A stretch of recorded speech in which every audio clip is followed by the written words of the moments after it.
আসসালামু আলাইকুম। বিলেত বিলাস green family YouTube channel এবং ফেসবুক পেজে সবাইকে স্বাগতম। আজ 12 সেপ্টেম্বর 2024।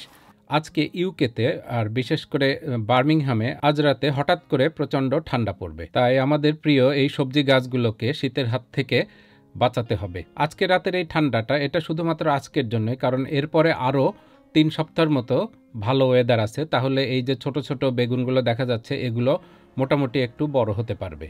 তাহলে চলুন আজ আমরা দেখব কিভাবে আমরা আমাদের বাগানের গাছগুলোকে সহজেই শীতের হাত থেকে রক্ষা করতে পারি। তো সবচেয়ে সহজ ব্যবস্থা হলো গাছগুলোকে একটা গরম জায়গায় নিয়ে আসা অথবা গ্রিন হাউসে ট্রান্সফার করা, অথবা যাদের কনজারভেটরি আছে তারা কনজারভেটরিতে নেবেন। আমাদের বাসার ভিতরের যে গ্রিন হাউসটা আছে সেখানে অত্যন্ত সীমিত জায়গা, আর সেখানে প্রচুর করলা গাছ অলরেডি রয়েছে। তো আমরা ডিসিশন নিলাম সেখানে শুধুমাত্র একটি টব যেটিতে এই বেগুন গাছ আছে এটিকে ভিতরে নিয়ে যাব, কারণ একটা টব অনেক বড়, এটি প্রচুর জায়গা নেয়। আর বাকি 3টি এই বড় বড় টবকে আমরা ফ্লিস দিয়ে ঢেকে দেব, তাহলে অন্তত এই ঠান্ডা বাতাস এবং শীতের হাত থেকে কিছুটা রক্ষা পাবে। এজন্য আমরা প্রথমেই কিছু বাঁশের কঞ্চি এইভাবে মাপ মতো কেটে নিলাম, নিয়ে চারিদিকে একটা ফ্রেম তৈরি করে নিলাম। ফ্লিস সাধারণত একটা পাতলা হালকা কাপড় থাকে যেটা ঠান্ডার হাত থেকে বাঁচাতে পারে। এই ফ্লিস দিয়ে আপনারা সরাসরি গাছকেও টবের উপরে মুড়িয়ে দিতে পারেন। তো আমরা প্রথমে ভেবেছিলাম যে মুড়িয়ে দিব, কিন্তু তাতে সমস্যা হয়ে যাবে যে এখন প্রচণ্ড বাতাসও আছে। তো যদি প্রচণ্ড বাতাস থাকে তখন এটাকে টাইট করে বাঁধতে হবে, তখন দেখা যাবে যে ডালপালাগুলো ভেঙে যাবে। তো তার চেয়ে ভালো হলো এরকম যদি একটা ফ্রেম তৈরি করে দেই, তাহলে গাছগুলো খুব ইজিলি ভিতরে থাকতে পারবে এবং নড়াচড়াও করতে পারবে। আর ফ্রেম করে দিলে এটা বাতাসের প্রেশারটা অনেকটাই রক্ষা পাবে। সাধারণত দেখা যায় যে জোরে বাতাস আসলে ফ্লিস উড়ে কোথায় চলে যায় তার কোনো হদিসই থাকে না। রাতের বেলা হঠাৎ চলে গেল, তখন কোনো লাভ হলো না। এই কারণেই আমরা ডিসিশন নিয়েছি বাঁশের কঞ্চি দিয়ে ফ্রেম করে তার উপর শক্তভাবে ফ্লিসটি আটকিয়ে দিব।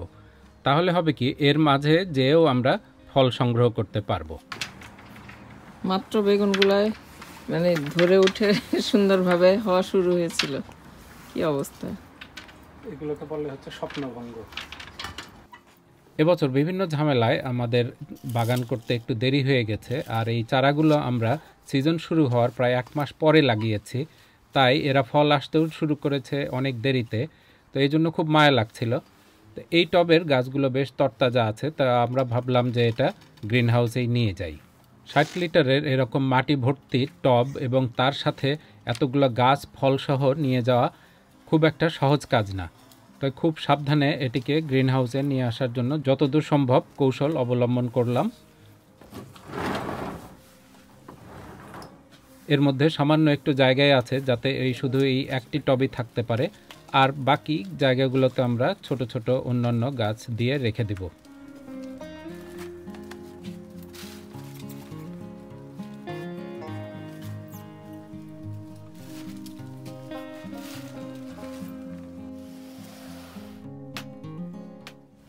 এটাকে বলে হচ্ছে শরীর দিয়ে ঠেলা না, মাথা দিয়ে ঠেলা।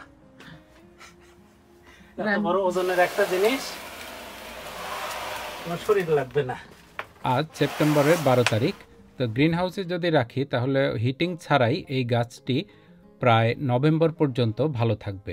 এরপরে যদি রাখতে চাই তাহলে এখানে লাইট এবং হিটিংয়ের ব্যবস্থা অন করে দিতে হবে।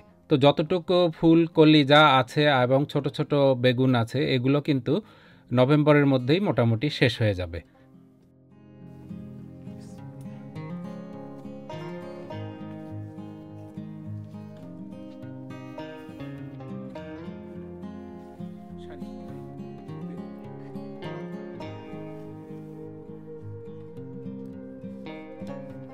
আর কয়েকটা দিন যেন বাঁচে, সেজন্য কত চেষ্টা। মায়া মায়া মায়া মানে প্রেম।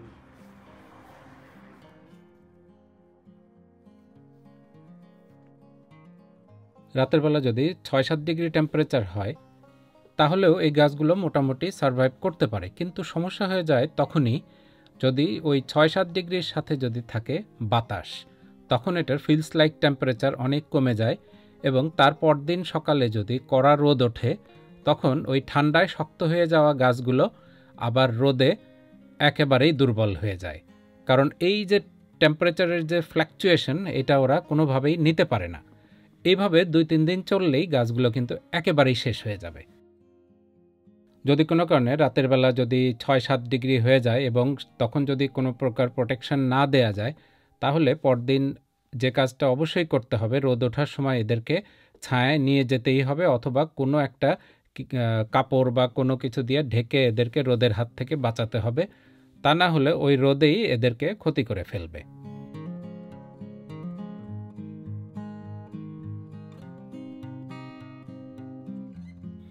তো এভাবে ফ্লিসগুলো দিয়ে আমরা একে একে কর্নারগুলো টেনে টেনে সুতা দিয়ে বেঁধে বেঁধে দিলাম, দিয়ে মোটামুটি একটা রক্ষা করার চেষ্টা করলাম। ফ্লিসের পরিমাণ কমে গিয়েছিল, তো ওই 2টা গাছে ভর দেওয়ার পর আমরা এই গাছটায় দিতে পারি নাই। এই যে দেখুন, রাতে ঠান্ডা পড়েছিল, গত রাতে 6 ডিগ্রির মতো। আর সেই ঠান্ডার পরে এই যে সকালবেলা এই যে কড়া রোদ উঠেছে, এই রোদের পরে এই গাছগুলো এই যে নুয়ে পড়ছে। তো এখন যদি এখানে আমরা ছায়া দিতে পারতাম, তাহলে এরা এভাবে নুয়ে পড়তো না, রোদের সাথে আস্তে আস্তে অ্যাডজাস্ট হয়ে যেত। কিন্তু সেটা আর সম্ভব হয় নাই, করাও সম্ভব হচ্ছে না, কারণ প্রচুর গাছ আমাদের কিছু কিছু বাস্তবতা মেনে নিতেই হয়। তো কিছু করার নাই, এই ফলগুলো আমরা তুলে ফেলবো, ফেলে এদেরকে এবছরের মতো বিদায় দিয়ে দেব। এটাই ইউকের বাস্তবতা, ইউকের আবহাওয়া জলবায়ু আমাদেরকে মেনে নিতে হবে। যেখানেই আমরা থাকি সেটার সাথেই বসবাস করতে হবে। এই মন মানসিকতা নিয়ে আমরা বাগান করি। অনেক কষ্ট হয়, কিন্তু বাংলাদেশে এই একটা বেগুন চাষ আমরা করলে টানা 8 মাস পর্যন্ত এক গাছ থেকে বেগুন খেতে পারি। যদি জায়গা থাকতো তাহলে এদেরকে ঘরের ভেতর নিয়ে গেলে এরা কিন্তু গত বছর যেরকম আমাদের পুরানা গাছ এবারও বেগুন দিচ্ছে, সেটা করা সম্ভব হতো, কিন্তু কিছু করার নাই। ছোট ছোট কয়েকটা গাছ আমরা আলাদা টবে রেখেছি, ওগুলো নিয়ে যাব, কিন্তু এগুলোকে আর সম্ভব না। আর এই যে দেখা যাচ্ছে ফাইনাল, এরা এর মধ্যে আছে, এদেরকে দেখাবো এখন ভিতরে। এরা কিন্তু হ্যাপিলি ভিতরে থাকবে। এই যে এদের উইন্ডো, এই যে তফাৎটা, প্রমাণটা হাতে নাতে দেখেন, এরা কিন্তু পাতা নুয়ে যায় নাই। এবারই প্রথম বাড়ি বেগুনের চাষ করলাম, যেহেতু এটার সম্পর্কে কোনো ধারণা নাই, তাই চাচ্ছিলাম যে এটা কত দূর পর্যন্ত বড় হয় সেটা দেখব। কিন্তু এই যে ঠান্ডা পড়ে গেছে, আর এটাকে আরও বড় করে বীজ করারও কোনো সম্ভাবনা নাই, কারণ এটা আর ম্যাচিউর হবে না। পরে দেখা যাবে এটা টেস্ট নষ্ট হয়ে যাবে। এই বেগুনটাকে কাটবো কি কাটবো না, কার কি অভিজ্ঞতা, তাতে আমরা অধিকাংশ দর্শক দেখেছি কাটার পক্ষে, কারণ অনেকেই বলেছেন এটা খেয়ে ফেলুন, পরের বেগুনগুলোকে বড় করে দেখতে পারেন। তো ভোটাভুটিতে কেটে ফেলার পক্ষেই মত সবচেয়ে বেশি এসেছে, তাই আমরা এটাকে আজকে কেটে চাকা চাকা ভাজি করে খিচুড়ি দিয়ে খাবো ইনশাআল্লাহ।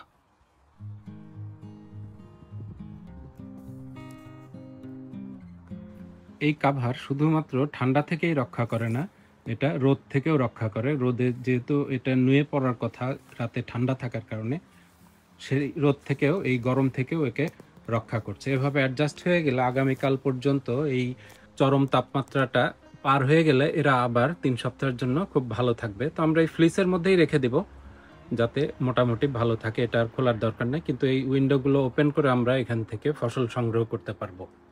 এই যে এটাও দেখুন, সবগুলো পাতা কিন্তু নিখুঁত আছে, কিন্তু কষ্ট হয়ে গেল এই গাছটার জন্য। এই যে পাতাগুলো নুয়ে এই যে ঢলে পড়ছে, কিছুই করার নেই। আর গ্রিন হাউসে যেগুলো রেখেছিলাম, ওই যে বড় বেগুন গাছটা, বড় টবটা, এখানে হ্যাপিলি আছে। আর ছোট ছোট এই যে 15 লিটার টব যেগুলো, সেগুলোও নিয়ে এসেছি এখানে। আর পাশে আরেকটু জায়গা ছিল, সেখানে এই মরিচ গাছ এনে এটা সব ঠাসাঠাসি করে সহ অবস্থান করছে। আর উপরে আছে এই করলা বাগান।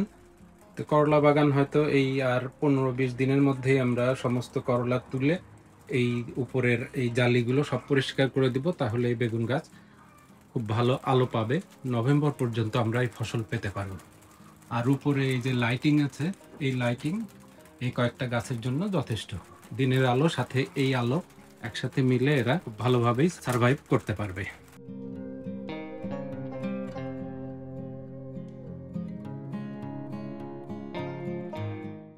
আর বাসার ভিতরে কনজারভেটরিতে কি অবস্থা, এই যে আমাদের মরিচের চারাগুলো, এগুলো কিন্তু আগামী 21 তারিখের এক্সিবিশনে চলে যাবে।